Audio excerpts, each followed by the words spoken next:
మంచిది. రోమీలకు రాసిన పత్రికలో ఒక మాట చదువుకుందాం. 4వ అధ్యాయము 17వ వాక్యం. తాను విశ్వసించిన దేవుని ఎదుట అనగా మృతులను సజీవులునుగా చేయువాడును, లేని వాటిని ఉన్నట్లుగా పిలుచువాడునైన దేవుని ఎదుట అతడు మనందరికీ తండ్రి అయి ఉన్నాడు. పరిశుద్ధ గ్రంథం ఏమంటుందంటే, దేవుడు ఎలాంటి వాడు అని అబ్రహాము నమ్మి రుచి చూసి అనుభవించి మనందరి ఎదుట ఈరోజున తండ్రిగా ఉన్నాడట. ఏమిటంటే ఆయన మృతులను సజీవులునుగా లేపువాడు. రెండోది ఏమిటంటే అసలు లేని వాటిని ఉన్నట్లుగా చేయువాడు. లేదు, సృష్టిస్తాడు. మృతుడు బ్రతికిస్తాడు. అది ఆయనలో ఉన్న శక్తి. ఈ ఉదయకాలంలో నువ్వు గ్రహించాల్సినటువంటిది ఏమిటంటే, మృతులను సజీవులుగా లేపువాడు అంటే ఈ మృతులు ఎవరో? ఆధ్యాత్మికంగా చచ్చిపోయినటువంటి వాడు. నా యందు విశ్వాసం ఉంచిన వాడు చనిపోయినను తిరిగి లేస్తాడు అన్నాడు. ఈ పండు తినని దినము నుండి చీముగా నువ్వు చచ్చెదవని ప్రభు చెబితే పండు తిని చచ్చిపోయాడు ఆదాం. చచ్చిపోయాడంటే ఆత్మీయంగా చచ్చిపోయాడు. నీ ఇంట్లో కూడా నీ కొడుకో, నీ భర్తో, నీ కూతురో, నువ్వో, ఎవరో ఇంట్లో ఉన్నటువంటి వారు చచ్చిపోయిన స్థితిలో ఉన్నారు ఆత్మీయంగా. వీడు ఎలా మరలా తిరిగి బ్రతుకుతాడు? ఎలా తిరిగి బ్రతుకుతాడు అనుకుంటున్నావా? నువ్వు ఇక్కడ చేసిన ప్రార్థన వాడిని అక్కడ బ్రతికిస్తాడు దేవుడు. ఒక ఆశ్చర్యకరమైన మార్పును అతనిలో కలిగిస్తాడు. మృతుడు ఈ ఆధ్యాత్మికంగా చచ్చిపోయినటువంటి వాడు బ్రతకపోతే నిత్య జీవములోనికి ప్రవేశించలేడు. మృతులు లోకములోనికి వెళ్ళిపోతాడు వాడు. ఈడిక్కడ ఆధ్యాత్మికంగా బ్రతికితేనే కానీ సజీవుల లోకములోనికి వెళ్తాడు. 2 లోకాలు ఉన్నాయి, మృతుల లోకం, సజీవుల లోకం. ఈరోజు నువ్వు మొరపెట్టుకోవాల్సింది, ప్రార్థించవలసినటువంటిది ఏమిటంటే, ప్రభువా నా ఇంట్లో మృతుడు ఎవడో ఉండకూడదు. మృతుడు అయ్యాడు అంటే కొంపే కదా కొడతాడు, కొంపు కొట్టే బ్రతికే కదా. చుట్టుపక్కల వారు మమ్మల్ని చూసి అసహించుకుంటున్నాడు నాయన, ఈ చచ్చినోడిని బట్టి, ఈ చచ్చినోడు చేస్తున్న క్రియలను బట్టి తలెత్తుకోలేకపోతున్నాం. అందరూ మమ్మల్ని చూసి ఒక రకంగా మొఖాలు ఒక రకంగా పెడుతున్నాడు, పెదాలు ఇరుస్తున్నాడు. చెడు కంపు వచ్చినప్పుడు మన మొఖాలు మార్చిపోతాయి అనుకుంటాను. చూశారు, అలా పెట్టేస్తున్నారు నాయన మా బ్రతుకులు చూసి. ఎందుకంటే ఆధ్యాత్మికంగా చచ్చిపోయాడు కదా. ఆధ్యాత్మికంగా చచ్చిపోయిన మనిషి ఒకటి ఉంది కదా ఇంట్లో. భయపడవద్దు, దేవుడు వారిని శ్రేష్ఠులుగా మార్చగలడట. శ్రేష్ఠులుగా మారుస్తానంటాడు. హల్లెలూయా! బిగ్గరగా స్తోత్రం చెప్పు. చచ్చినోడు ఎవడికి ఉపయోగపడతాడు? నిరుపయోగమే కదా. చచ్చినోడు ఉద్యోగం చేస్తాడా? చచ్చినోడు రూపాయి సంపాదిస్తాడా? చచ్చినోడు భార్యకి పనికొస్తాడా? బిడ్డలకు పనికొస్తాడా? ఎవడకు పనికొస్తాడు? కంపు కొట్టడం, చావడం, నిత్య నరకానికి వెళ్ళడమే కాదు. చచ్చినోడికి అది ఎందుకు పనికొస్తాడండి? నాకు అర్థం కాదు. చచ్చినోడు లేచి ప్రేమిస్తాడా?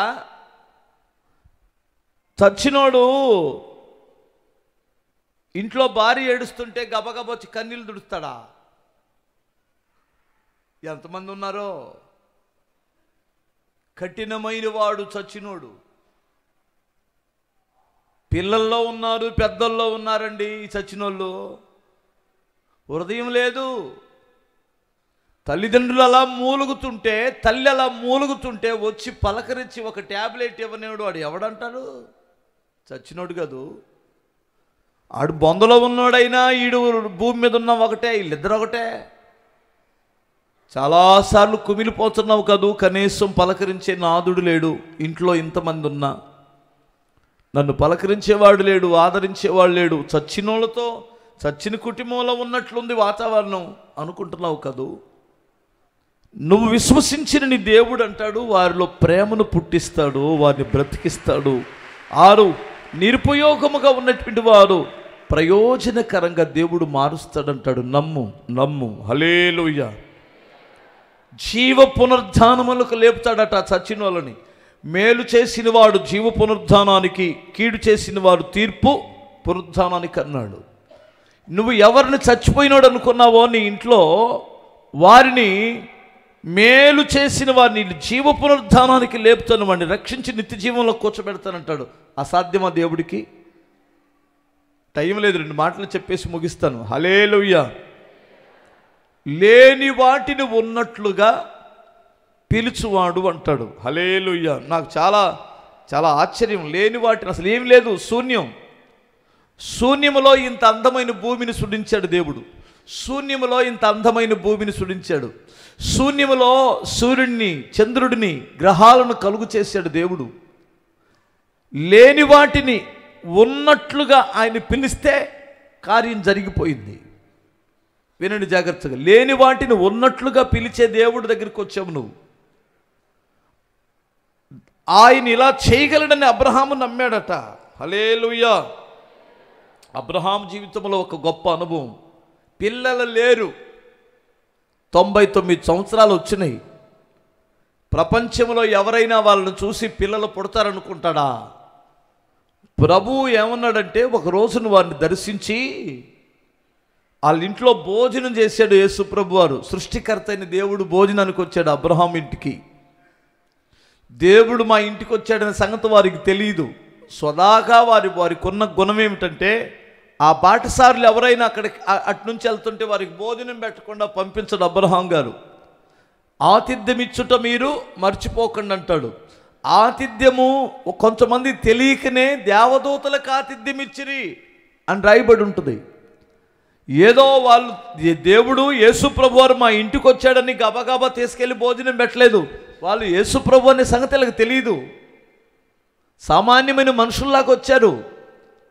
వస్తే వారి అలవాటు ఏమిటంటే, వారింటికి వచ్చినటువంటి వారిని ఖాళీ కడుపుతో పంపించడం అస్సలు ఇష్టపడేవాడు కాదు శారమ్మ కానీ అబ్రహాం గారు కానీ. ఆ క్రమంలో ఎన్ని వేల మంది అలా దారిని ఆ మామ్రే దగ్గర ఉంటారు. అలా టైంలో అక్కడికి నేను వెళ్ళాను, మామ్రే దగ్గరికి. ఆ మామ్రే దగ్గర దయచేసి మీరు గమనించాలి, దక్షిణ దేశము నుండి ఆ ఉత్తర దేశానికి వెళ్ళేటువంటి వారందరూ కూడా ఆ దారిలోనే వెళ్తారు. అటు నుండి ఇటు వచ్చేటప్పుడు ఈ దక్షిణ దేశానికి వచ్చేటువంటి వారు కూడా ఈ మామ్రే దగ్గర నుంచే నడిచి వెళ్ళాలి. అక్కడ మామ్రే వృక్షం దగ్గర ఉన్నారు వాళ్ళు. ఆ దారిని వెళ్ళేటువంటి వాడికి కాస్త మంచినీళ్ళు ఇచ్చేవాడు, అంత అన్నం పెట్టేవాడు. ఏం చేసుకుంటాం, ఎంత మంచి మనసు అండి. ఆ క్రమంలో ఈ ముగ్గురు వచ్చారు, మహోన్నతులు. హల్లెలూయా. త్రిమూర్తులు, మహాదేవుడు, త్రిత్వమయుని దేవుడు. వచ్చే వారికి భోజనం పెట్టిన తర్వాత ఆయన కడుపు నిండా భోజనం చేసి ఒక మాట అన్నాడండి. అబ్రహాం, శారా ఎక్కడుంది అన్నాడు. గుడారంలో ఉంది నాయన అన్నాడు. వచ్చే సంవత్సరం మరలా వస్తా నీ దగ్గరికి, నీ భోజనం చాలా బాగుంది, ఇంత టేస్ట్గా ఉండారే. చూసారా ఎంత మంచి దేవుడో. హల్లెలూయా. నీ భోజనం కంటే నీ తగ్గింపు చాలా టేస్ట్గా ఉంది. నీ భోజనం కంటే నీ మంచి మనసు చాలా టేస్ట్గా ఉంది.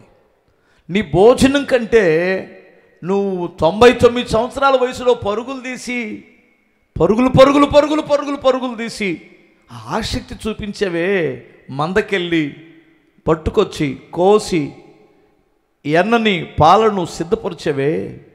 90 సంవత్సరాలు దాటిన వృద్ధురాలు 6 కేజీలు పిండి కలిపి, ఏసీ లేదు, గుడారం, వినండమ్మా, గ్యాస్ పొయ్యి అంతకంటే కాదు, సొర్రను కలిపే మిక్సీ లేదు, ఏమీ లేదు. వృద్ధురాలు, ఆమె ప్రేమ ఉందే, ఆమె కష్టం ఉంది, అది నాకు చాలా నచ్చింది.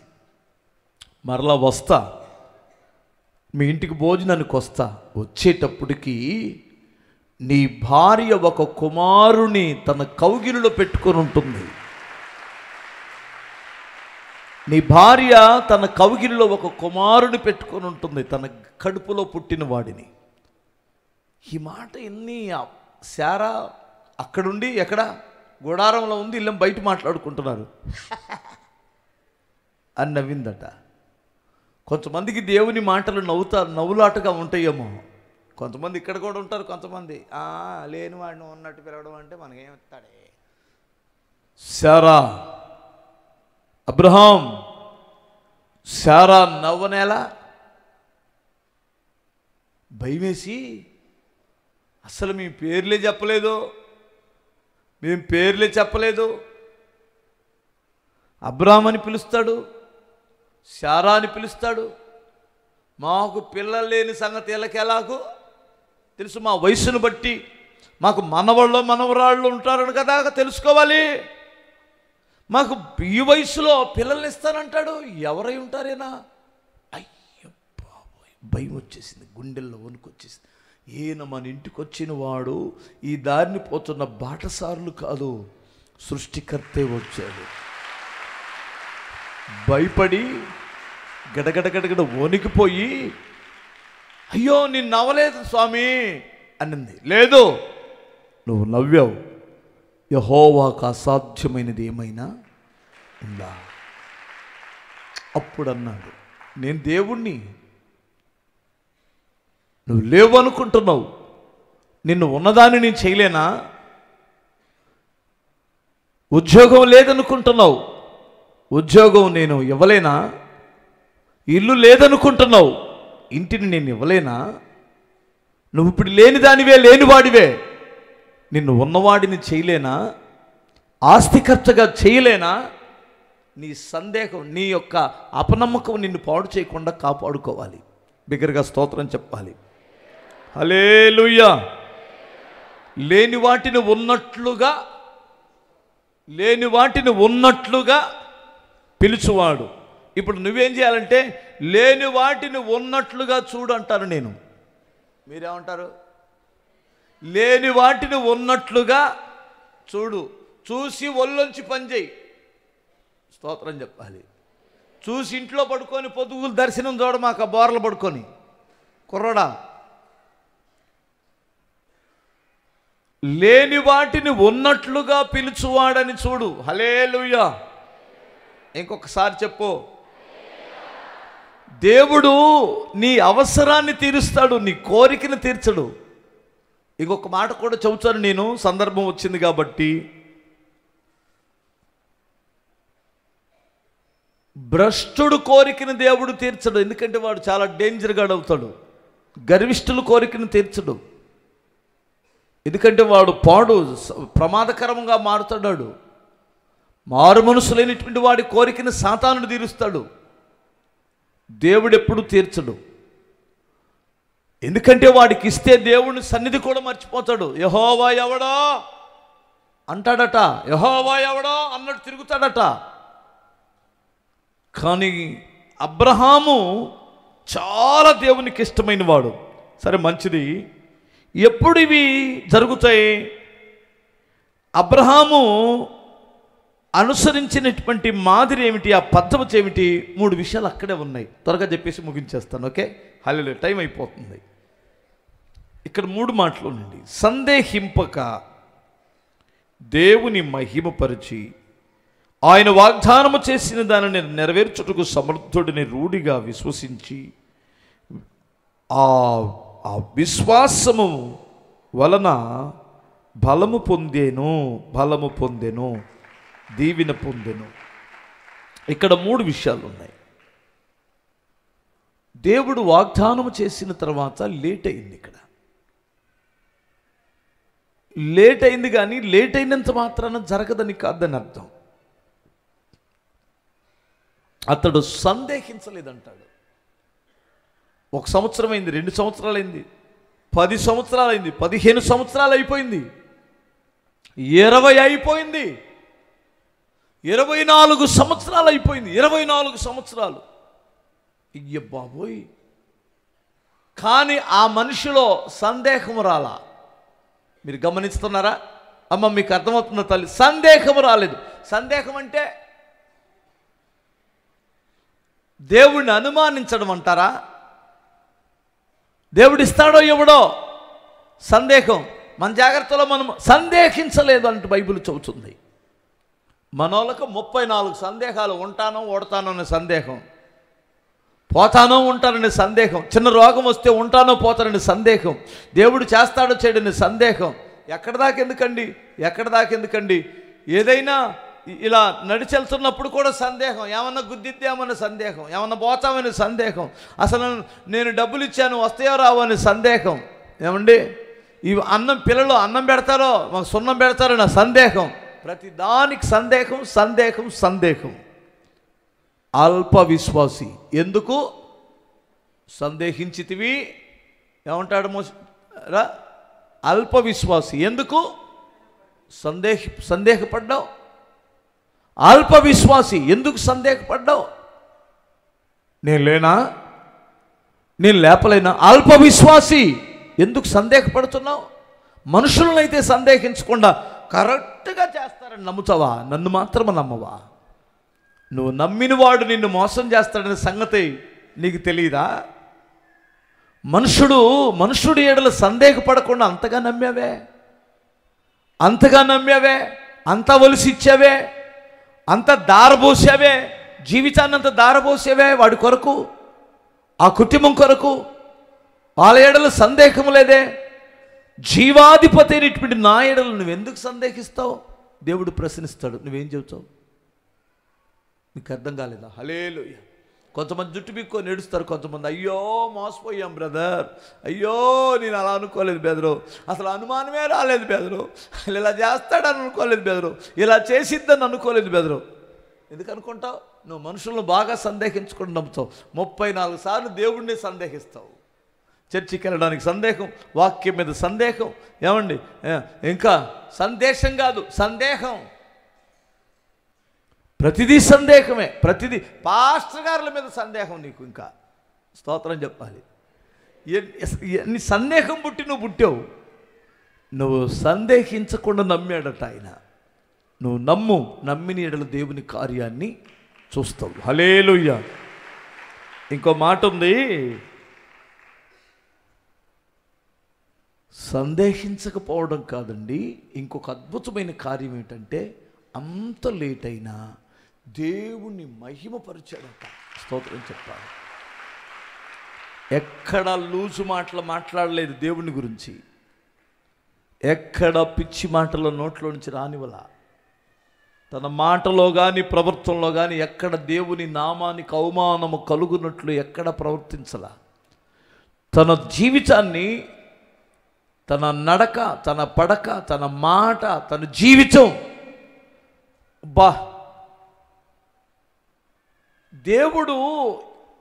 దేవుడికి సరిపోయిన భక్తుడు అంటే ఇతనేనండి అన్నట్లు బ్రతికాడు. స్తోత్రం చెప్పాలి. ఇప్పుడు ఒక మాట వినండి.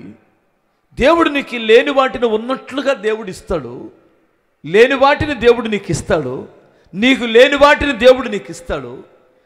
మరి నీ పేటలో నీ దేవునికి నీ ద్వారా అవమానం వచ్చిందా? ఘనత వచ్చిందా?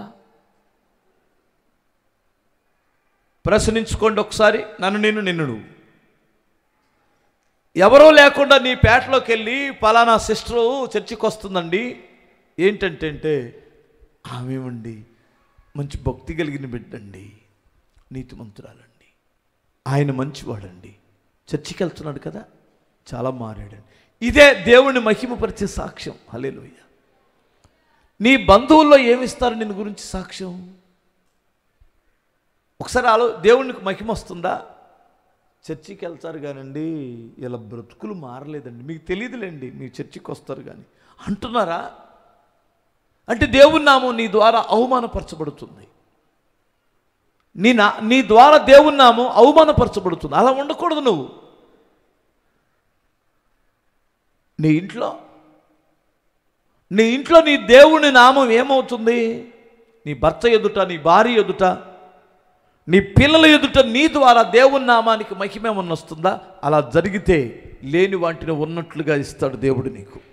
నువ్వు ఇప్పుడు ఏది లేదో, నీకు ఏది లేదో, ఇప్పుడు ఇల్లు లేదు కదా, ఇల్లు ఇవ్వబోతున్నాడు దేవుడు. ఇప్పుడు ఉద్యోగం లేనిటువంటి వాడిగా ఉన్నావు కాదు, ఉద్యోగం ఇస్తాడు. ఇస్తాడండి. నువ్వు ఏది లేదని బాధపడుతున్నావో, ఇప్పుడు సంతానం లేదని బాధపడుతున్నావు కాదు, సంతానం దేవుడిస్తాడు. నీ ఇంట్లో పసిపిల్లల యొక్క ఏడుపు సంతోషం వినపడుద్ది. నువ్వున్న పేటలో, నీవున్న ఇంటిలో, నీ బంధువుల మధ్యలో లేట్ అయిందని లూజు మాటలు మాట్లాడమాక. దేవుని మీద అవమానకరంగా ప్రవర్తించమాక. నువ్వు ఎప్పుడైతే దేవునికి మహిమార్థమై బ్రతుకుతావో అప్పుడు దేవుడు లేని వాటిని ఉన్నట్లుగా ఇస్తానంటాడు. హల్లెలూయా. 19వ వాక్యం, మరియు అతడు 19వ వాక్యం, మరియు అతడు విశ్వాసము వలన బలహీనుడు. అతడు విశ్వాసమునందు బలహీనుడు కాక అన్నాడు. కొట్టు చప్పట్లు ఒకసారి గట్టిగా.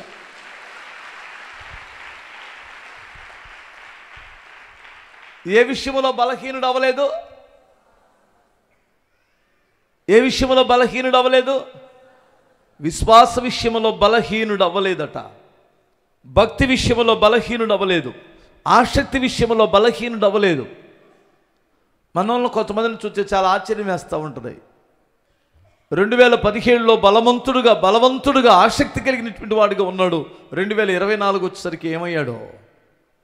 ఎందుకు బలహీనమయ్యావు? నీ విశ్వాసములో ఎందుకు బలహీనం వచ్చింది? ఒకసారి మీరు ఆలోచించండి బ్రదరు. ఇన్ని సంవత్సరాలు, 99 సంవత్సరాలు, 100 సంవత్సరాలు వచ్చినా ఆయన విశ్వాసములో బలహీనత రాలేదట. హల్లెలూయా. విశ్వాసానికి రోగం రాలా. ఒక మాటతో చెప్పాలంటే మన విశ్వాసాలకు అన్ని రోగాలే. మన విశ్వాసానికి అన్ని రోగాలు. యేసునందు విశ్వాసం ఉంచు, అప్పుడు నీ ఇంటి వారికి రక్షణ వచ్చిందన్నాడు. నువ్వు నమ్మితే దేవుని కార్యాన్ని జరిగి, సందేహించొద్దు, దేవుని నమ్మకం ఉంచు. ఆ బలమైన విశ్వాసమే నిన్ను బలవంతునిగా చేస్తుంది. నీతిమంతుడు విశ్వాసమూలముగా జీవిస్తాడట. నువ్వు విశ్వాసమందు బలహీనం అవ్వద్దు. నువ్వు విశ్వాసమును ఎప్పుడైతే బలహీనమవుతావో దేవుని కార్యం జరగదు. ఒక మాట చెప్పనా? డాక్టర్ ఇచ్చిన మందుల్ని దేంతో వేసుకుంటావు? చెప్పాలి. విశ్వాసంతోనే కదా. అవిశ్వాసంతో వేసుకుంటావా? మీరు ఒకసారి డాక్టర్ గారి దగ్గరికి వెళ్ళి ఒక మాట అడగండి. సార్, నేను నమ్మచ్చా? నేను విశ్వాసంతో వేసుకోవాలా, అవిశ్వాసంతో వేసుకోవాలంటే? అవిశ్వాసంతో వేసుకుంటే నేను సూపర్ మంది ఇచ్చిన నీకు పని చేయదు, పిచ్చిదాన్ని పో అంటాడు. ఒకటే మాట. నీ అవిశ్వాసము వలన సైన్స్ ప్రకారం ఏమండి పరిశోధన చేసి తయారు చేసినటువంటి మందులు కూడా నీకు పనిచేయవు. మరి దేవుని కార్యం ఎలా, పరలోకము నుండి దేవుని శక్తి ఎలా రిలీజ్ అవుతుంది? ఎలా నీకు ప్రత్యక్షం అవుతుంది? ఒకసారి ఆలోచించండి. దేవుని భక్తి విషయంలో, విశ్వాస విషయంలో సందేహించకపోతే ఇక్కడ 2 కార్యాలు జరుగుతాయి అన్నాడు. మృతమైన నీ కుటుంబంలో ఉన్న వ్యక్తుల్ని దేవుడు రక్షిస్తాడు. నిరుపయోగంగా ఉన్నటువంటి వారిని ఉపయోగకరంగా మారుస్తాడు. ప్రయోజనం లేనటువంటి వారిని ప్రయోజకులుగా మారుస్తాడు. వాళ్ళే మృతులంటే. పరలోకానికి హక్కుదారుడు కానటువంటి వాడిని పరలోకానికి హక్కుదారుడుగా మారుస్తాడు. వాళ్ళే సజీవులంటే.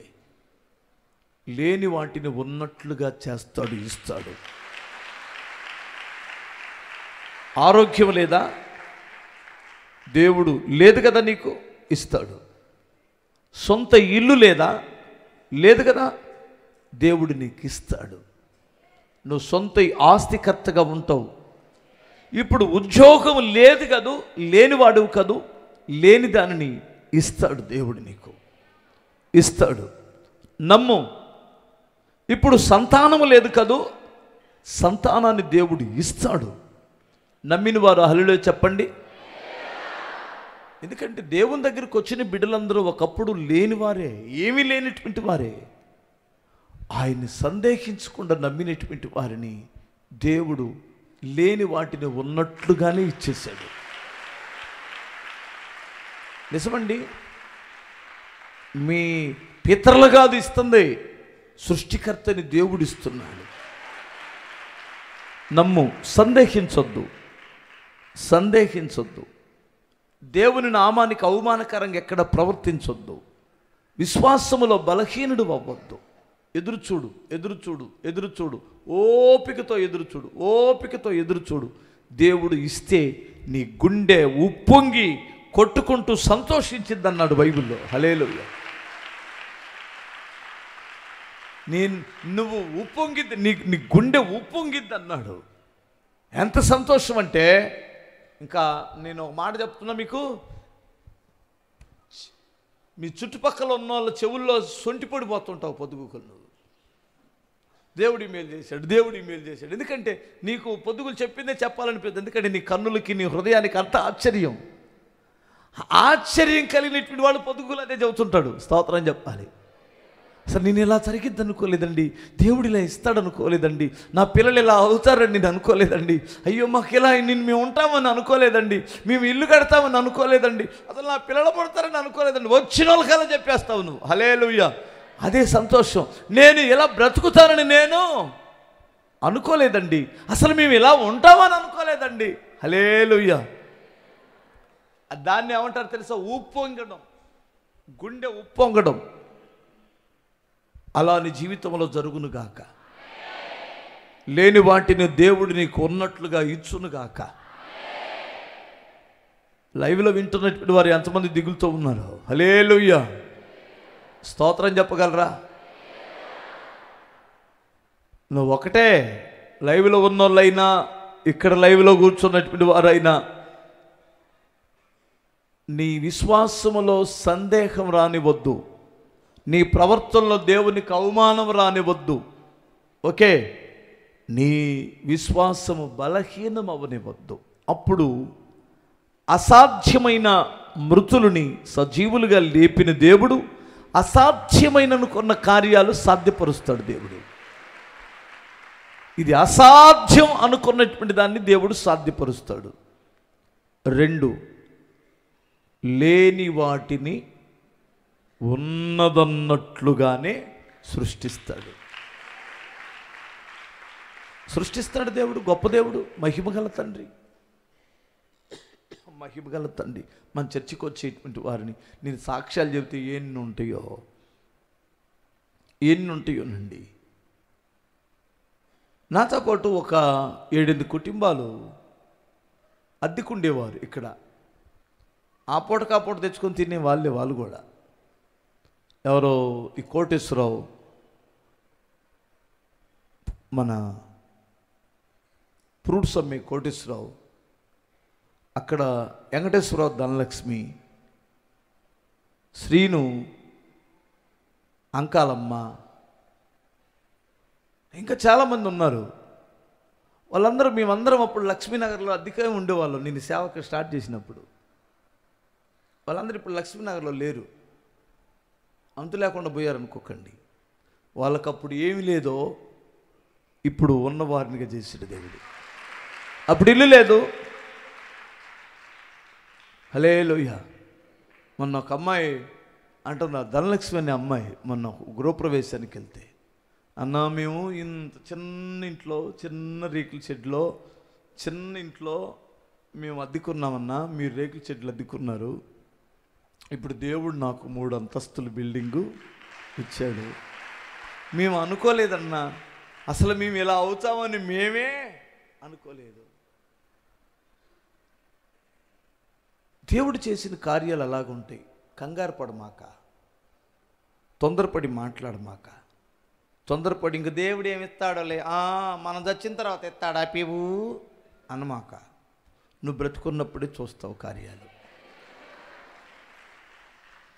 నువ్వు బ్రతుకున్నప్పుడు చూసే కార్యాలు కొన్ని ఉన్నాయి, నువ్వు చచ్చిన తర్వాత నీ పిల్లలు చూసే కార్యాలు కొన్ని ఉన్నాయి.